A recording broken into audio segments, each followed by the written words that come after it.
사람들이 왜 이런 충격적인 일을 할 수 있는지 의문이 들 정도로 몸과 마음이 완전히 지친 상태였어요. 그동안 이런 사람들을 믿고 의지하면서 버텨온 저 자신이 너무 어리석게 느껴져서 자신의 어리석음을 깨닫고 꾸짖었습니다. 사람들이 속일 때는 어떻게 그것을 알아차릴 수 있는 재주로 그걸 파악할 수 있지만 그럼에도 불구하고 전혀 의심하지 않았어요. 가족이나 친구들에게도 이를 털어놓지 못하고 마음속으로만 울면서 참아야 했던 그날의 이야기를 솔직하게 이야기해 보고자 합니다. 그렇게 하지 않으면 화병이 날 것 같다고 생각해요. 이제부터 제 이야기를 시작해 보겠습니다. 남편은 몸이 약한 사람으로 보였어요. 피부가 하얗고 마른 체형이었으며 알레르기에 시달리는 사람이었어요. 결혼한 후에도 잔병 치레를 많이 했고 계절이 바뀔 때마다 알레르기 증상이 심해진다는 특이점이 있었어요. 이런 점들을 감안해도 남편을 사랑한 이유에 대해 말할 수는 없지만 연애할 때부터 남편을 보호하고 싶다는 생각을 했었어요. 그의 곁에서 있어주지 않으면 더 많이 고통받을 것 같아서 그랬던 것 같아요.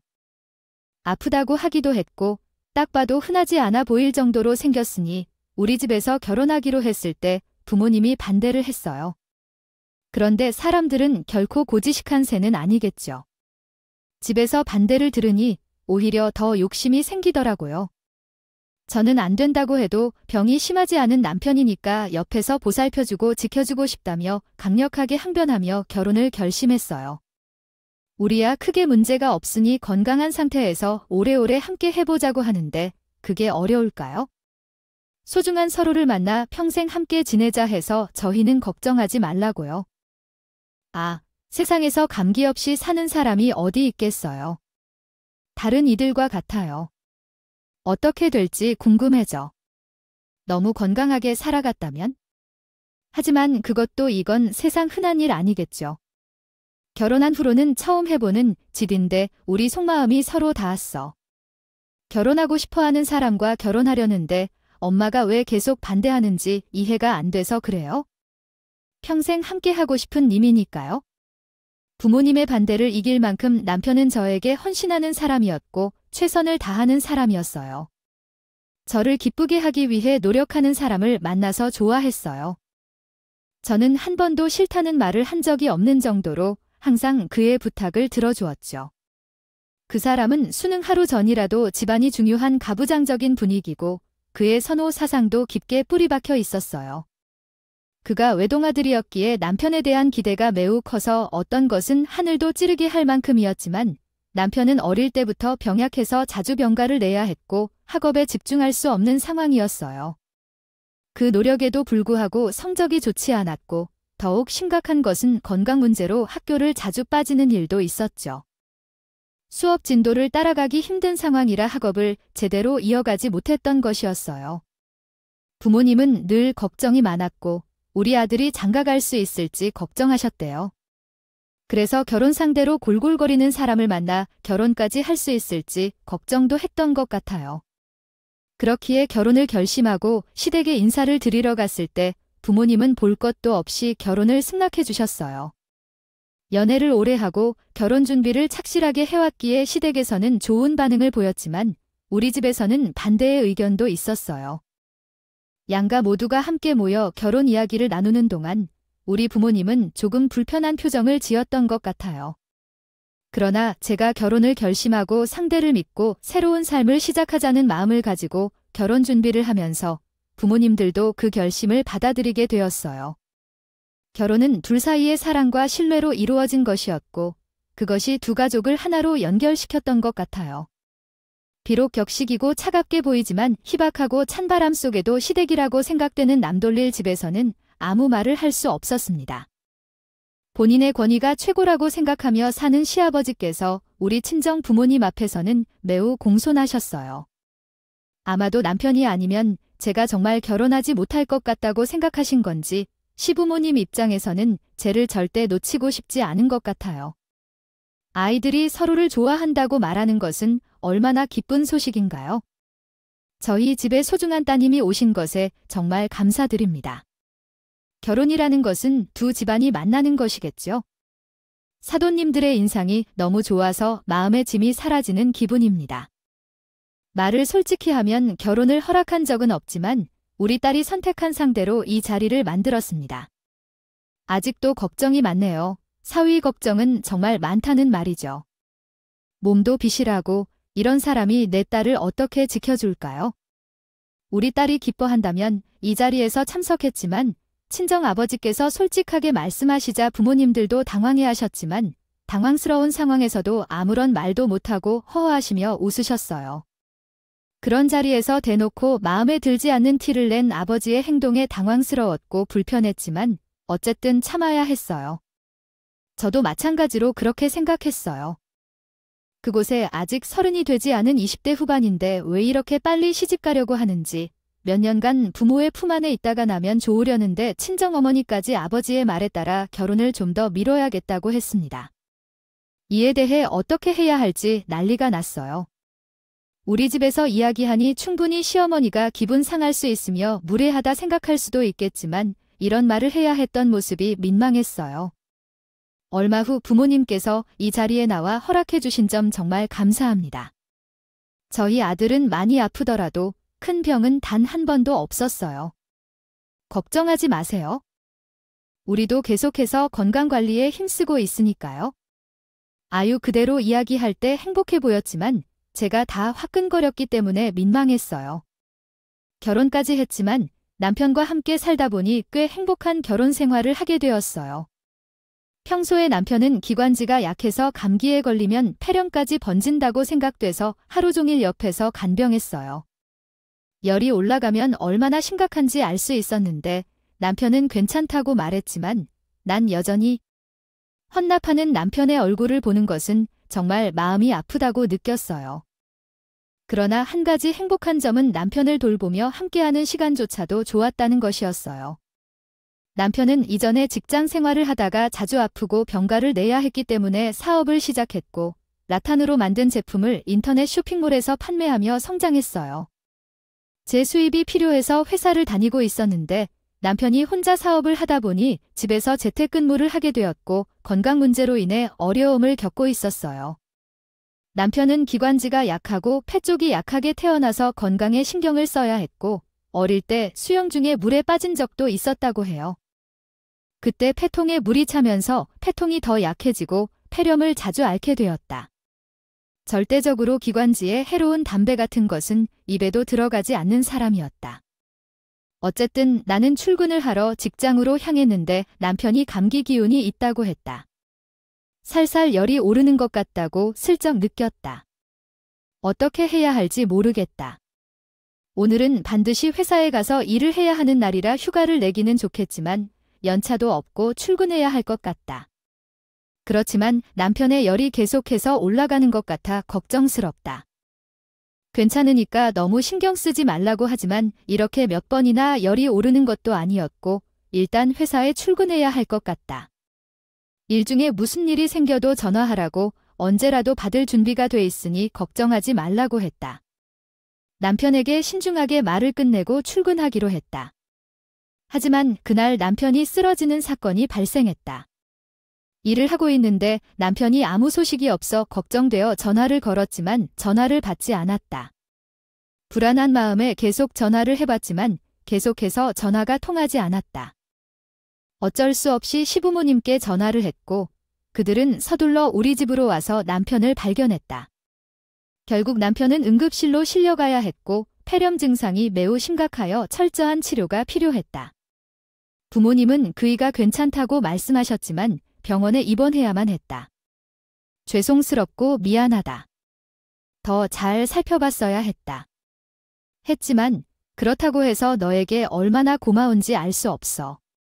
만약에 내가 전화를 하지 않았으면 모르고 지나쳤을 텐데. 늦게 알아차릴 수 있었다면 더 큰 문제가 될 뻔했는데 너무 고마워. 우리 아들의 목숨을 구한 것과 마찬가지야. 그때 정말 많은 고민을 했어요. 남편의 사업이 잘 풀리고 있었을 때였기 때문에 더 많은 생각이 저를 지배했어요. 결국엔 제가 회사를 그만두고 남편의 사업을 돕는 것이 우리 부부에게 더 좋을 거라고 생각했어요.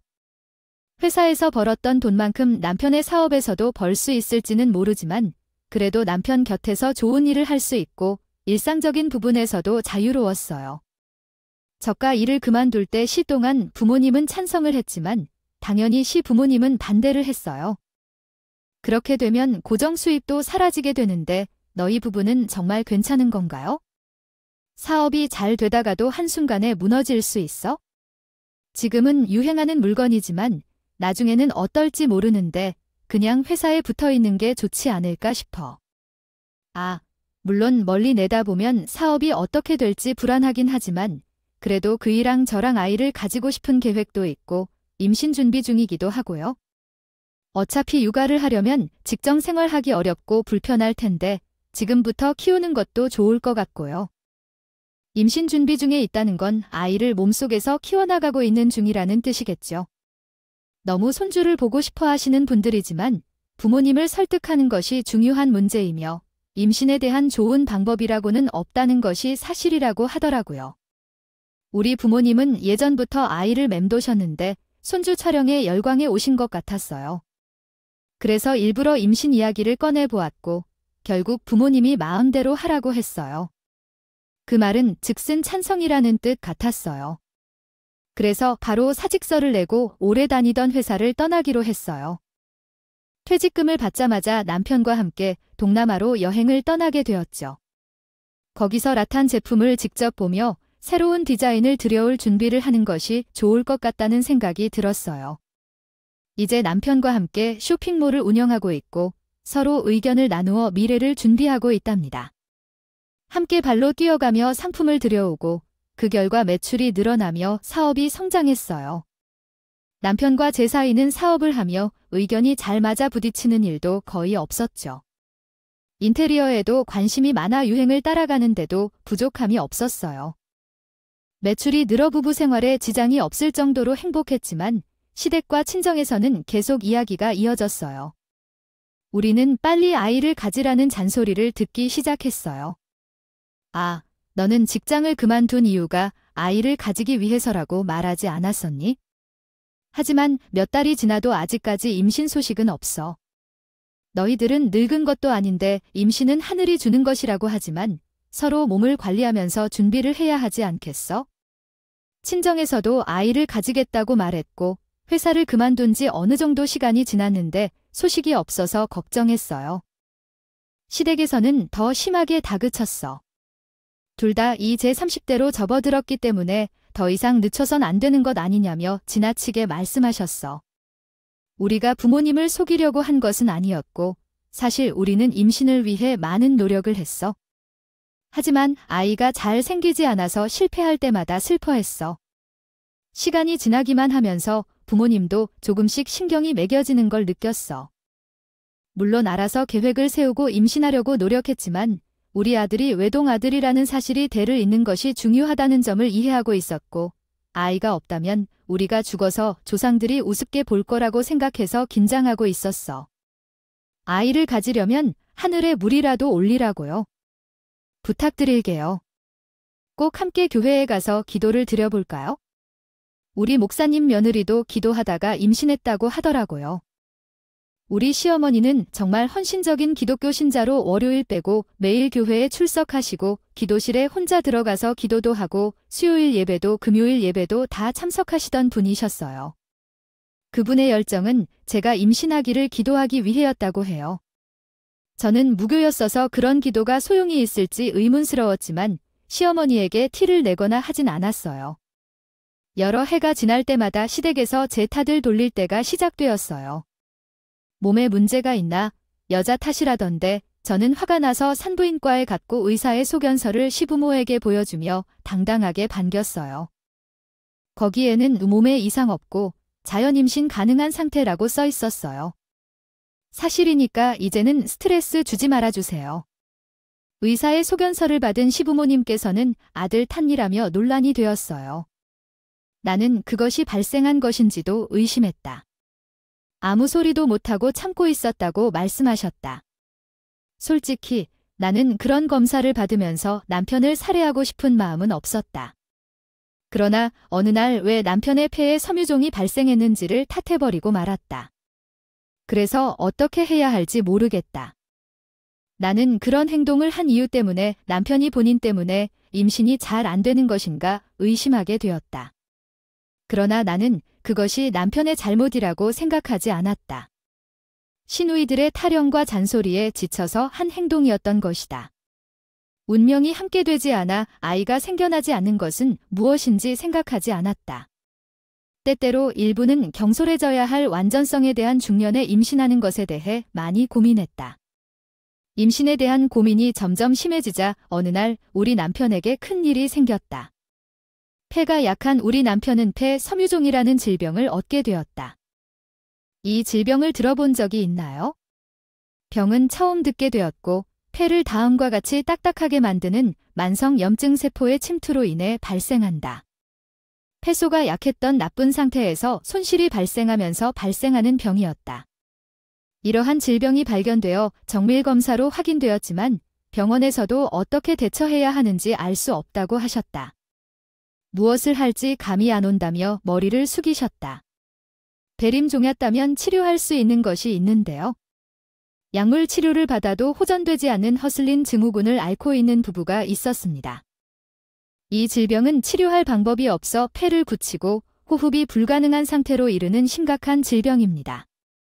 부부는 위기를 맞이하고 전혀 살생할 기회가 없는 상황에서 의사로부터 1년 정도밖에 못 살 것이라는 다급한 소식을 전해 들었습니다. 이에 부부는 시골과 시부모에게 상황을 알리게 되었습니다. 시골은 절망을 느끼며 시부모는 이혼을 권유하는 말을 하면서 부부에게 더 큰 상처를 주었습니다. 심지어 남편과 함께하는 자리에서 이야기를 했기 때문에 부인은 큰 분노를 느꼈습니다. 우리 남편은 고기를 푹 숙이고 아무런 말도 하지 못하는데 정말 열리받아서 눈물이 뚝뚝 흐르더라고요. 엄마 어떻게 시험부 판정을 받은 사람 앞에서 사별다 이혼이 낫다는 이야기를 할 수가 있어. 나한테만 따로 이야기를 해도 어이가 없는데 지금 시한부 판정받은 사위한테 대놓고 그런 이야기하는 이유가 뭐야? 아, 엄마지만 정말 너무한 거 아니야? 내가 뭐 못할 소리 했어? 당연한 거 아니니 사위라는 게 얼마나 지독한 꼬리표 내가 몰라서 그래? 내 딸 생각해서 어미로서 말을 하는데 뭐. 나는 아무리 그래도 내 딸이 가장 피해를 안 보는 방법에 대해서 말을 했을 뿐이다. 사별보다야 이혼이 낫지에 조에 저런 비실비실한 놈이랑 결혼을 했을 때 알아봤어야 했다. 내 속이 부글부글 끓어서 우리 딸만 남겨놓고 눈 감으면 자네 마음이 편하겠어. 날 가진 부모의 걱정이라고 생각을 하고 하루빨리 이혼 서류에 도장이라 찍어주게. 친정 부모님의 그런 태도에 큰 실망을 한 것과 더불어 시댁에서도 갑자기 태세를 바꾸기 시작했어요. 아니, 우리 아들이 1년밖에 못 살게 됐는데 당연히 그 안에 자식은 보고 가야 하지 않겠니? 지금부터 부지런하게 아이만 생각하고 움직여라. 아이를 낳아야 해. 요즘 정자를 냉동해서 보관하는 방법도 있다고 하던데. 내가 알아보니까 그 비용만 지불하면 죽을 때까지 보관도 된다고 하더라. 한번 올려두자. 무조건 아들을 낳아야 하니까 그래야 우리가 나중에 조상님께 큰 절도 올릴 수 있는 거야? 기회가 얼마 없다고 생각하고 아들부터 얼른? 오늘은 나하라의 것은 아니었다. 남편과 함께 좋은 추억을 쌓기로 결정했어요. 우리 부부가 아이를 가져오며 집안이 더욱 황홀할 것이라는 이야기가 퍼졌어요. 그러나 나는 싫어했어요. 나와 와이프만으로 충분하다고 생각했기 때문이죠. 아이를 안고 혼자 살아가는 것은 그리 중요하지 못한 것이라고 느꼈어요. 남편은 나와 시모모의 관계가 나빠질까봐 자신의 정자를 얼리기로 결심했었어요. 남편은 사업에 집중하며 나를 위해 모든 정보를 알려주었어요. 그리고 의사가 임신검사를 하니까 진짜 맞았다는 걸 알았어요. 이런 결정적인 순간을 본 저 너무나도 앞에 자르다 그의 씨앗을 안고 뒤가 남은 저는 고민을 헤매이지 않겠어요. 이제는 살아가야 하죠. 아버지가 하늘로 올려주신 축복이라도 받은 것 같아. 이 이후 지금까지의 모든 일들을 넘어서 새로운 삶을 찾기로 했어요. 아이를 키우면서 남편의 추억을 지키면서 저 혼자가 아닌 삶을 살아나갈 거야. 무엇보다도 남편과의 아름다운 기억들을 저 아이에게 전하며 삶의 의미를 찾아가는 여정을 시작했어요. 어느 날 초음파를 받았더니 임신 11주 차라는 소식을 들었어요. 당연히 두 가족에게 이 소식을 알렸더니 시댁에서는 눈물을 흘리면서 나를 안아 껴야 할 준비를 해야 한다고 했어요. 아이고, 임신했으니 축하기 위해 잔치를 벌여야 되겠지. 마지막 아이를 낳았는데 이제는 그냥 잘 키우면 되라며 부모님은 말했어요. 자자, 먹고 싶은 게 뭐 없니? 라며 엄마도 물었죠. 반면에 친정에서는 심각한 얼굴로 미친 것 아니야?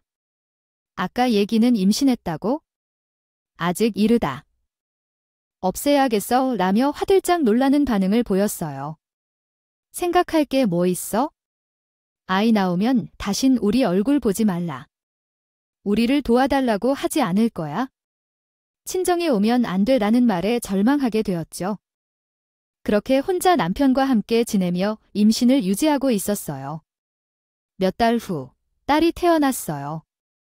시댁은 왜 그 딸이지만 남편과 함께 남기고 있는 유일한 가족이라며 실망했지만 그래도 너무 감사한 마음에 젖먹이를 사랑스럽게 키우고 있었어요. 저에게 많은 도움을 주셨어요. 혼자 살면서 아이를 키우는 것이 정말 어려웠어요. 전세 기간이 끝나서 새로운 전세집을 찾아야 했고 집주인이 집을 비우라고 해서 계약 연장을 할 수 없었어요. 시댁에서 손을 내밀어 주셔서 너무 감사했어요. 우리 소녀딸이 커가는 것을 지켜볼 수 있게 해주시겠다고 하셨어요. 시댁에서 아이를 돌봐주시면서 남편이 사업에 집중할 수 있게 해주셨어요. 지금은 사별한 지 10년 차가 되었는데 딸이 9살이 되어도 아빠를 계속 묻네요. 아이는 아빠를 너무 그리워하고 아빠가 없어서 슬퍼해요. 다른 친구들은 아빠랑 놀러 가는데 제게는 할머니와 할아버지만 있어서 속상해요. 아빠가 없어서 가슴이 아파요. 어느 날 시어머니가 갑자기 나에게 소환했다. 그리고 갑자기 몇 살이냐고 물어왔다. 왜 내 나이를 묻는 거야? 난 아직 어리다고 생각했다.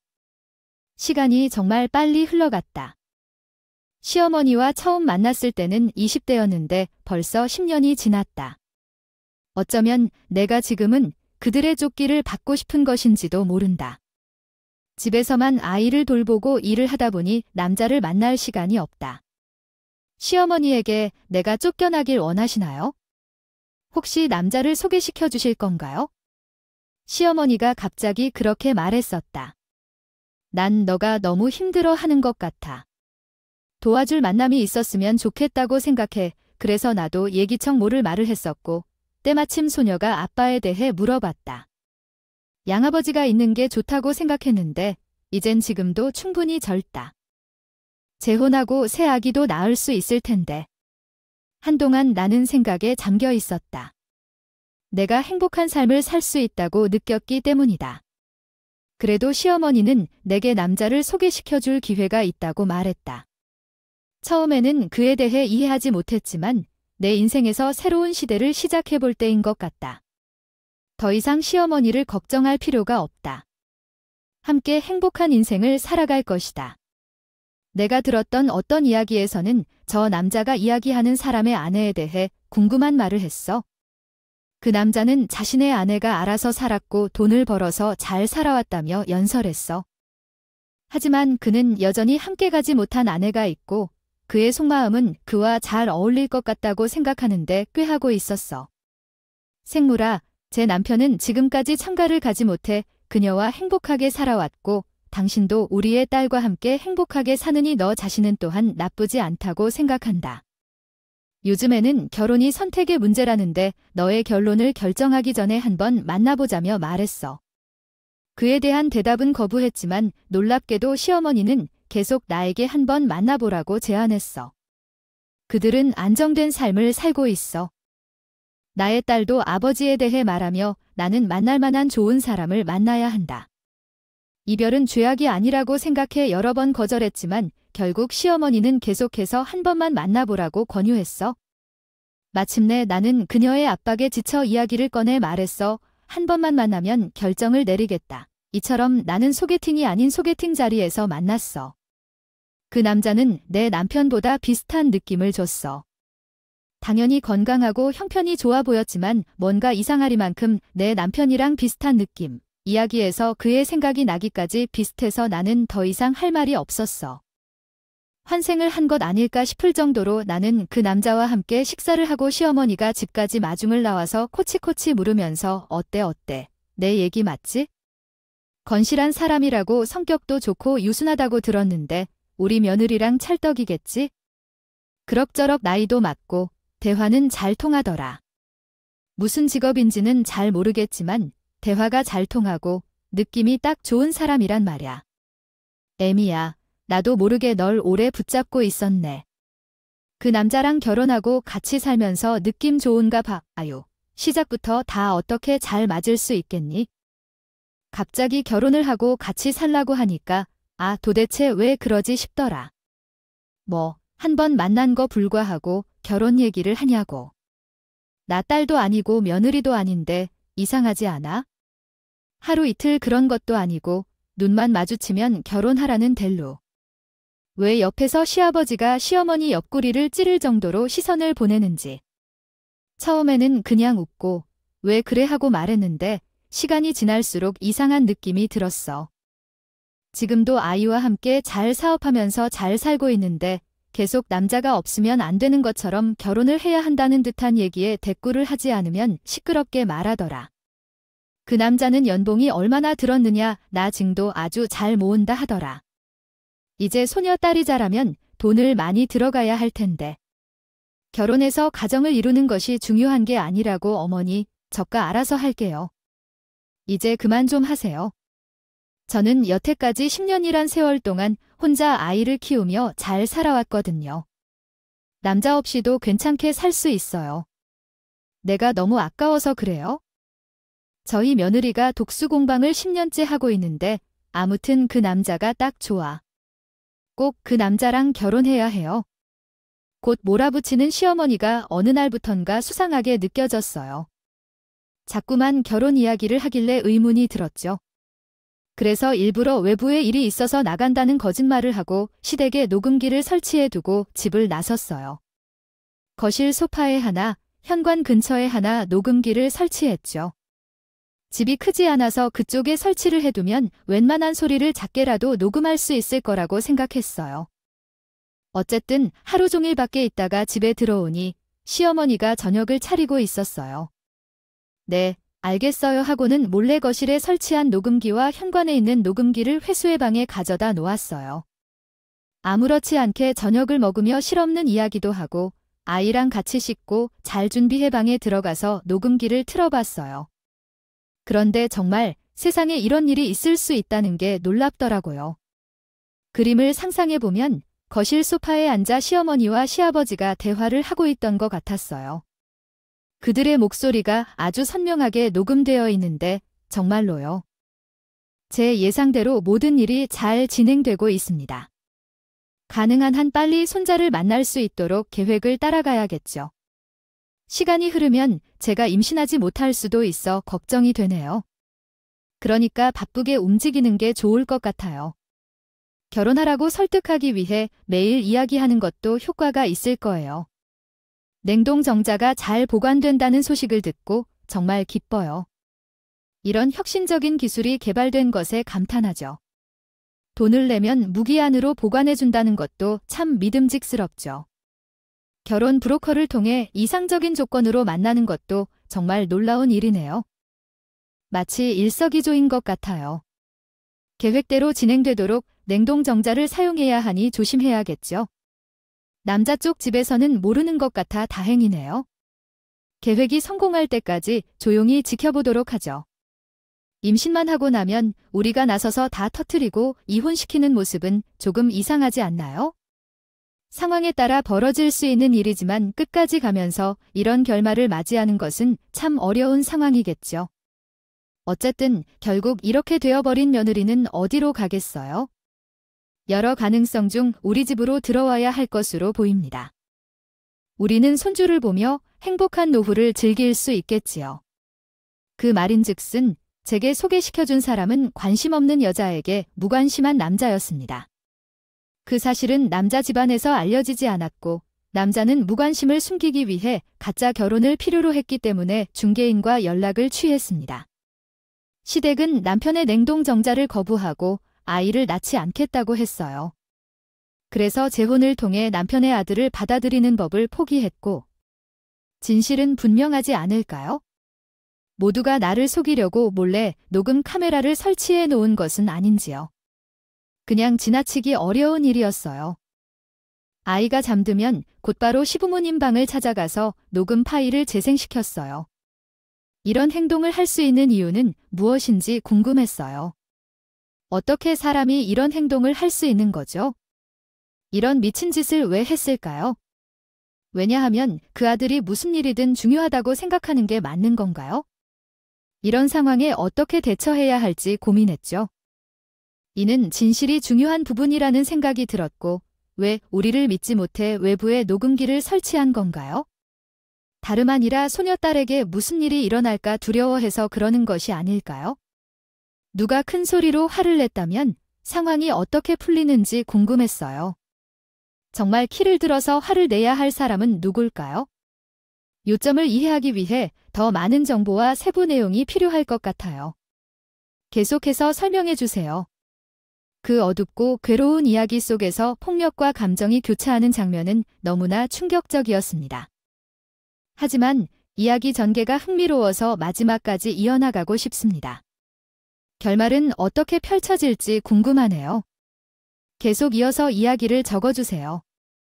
결혼한 지 얼마 안 되어 집안일로 인해 마음이 힘들었던 때 상대방과의 갈등으로 뺨을 날리기도 했다.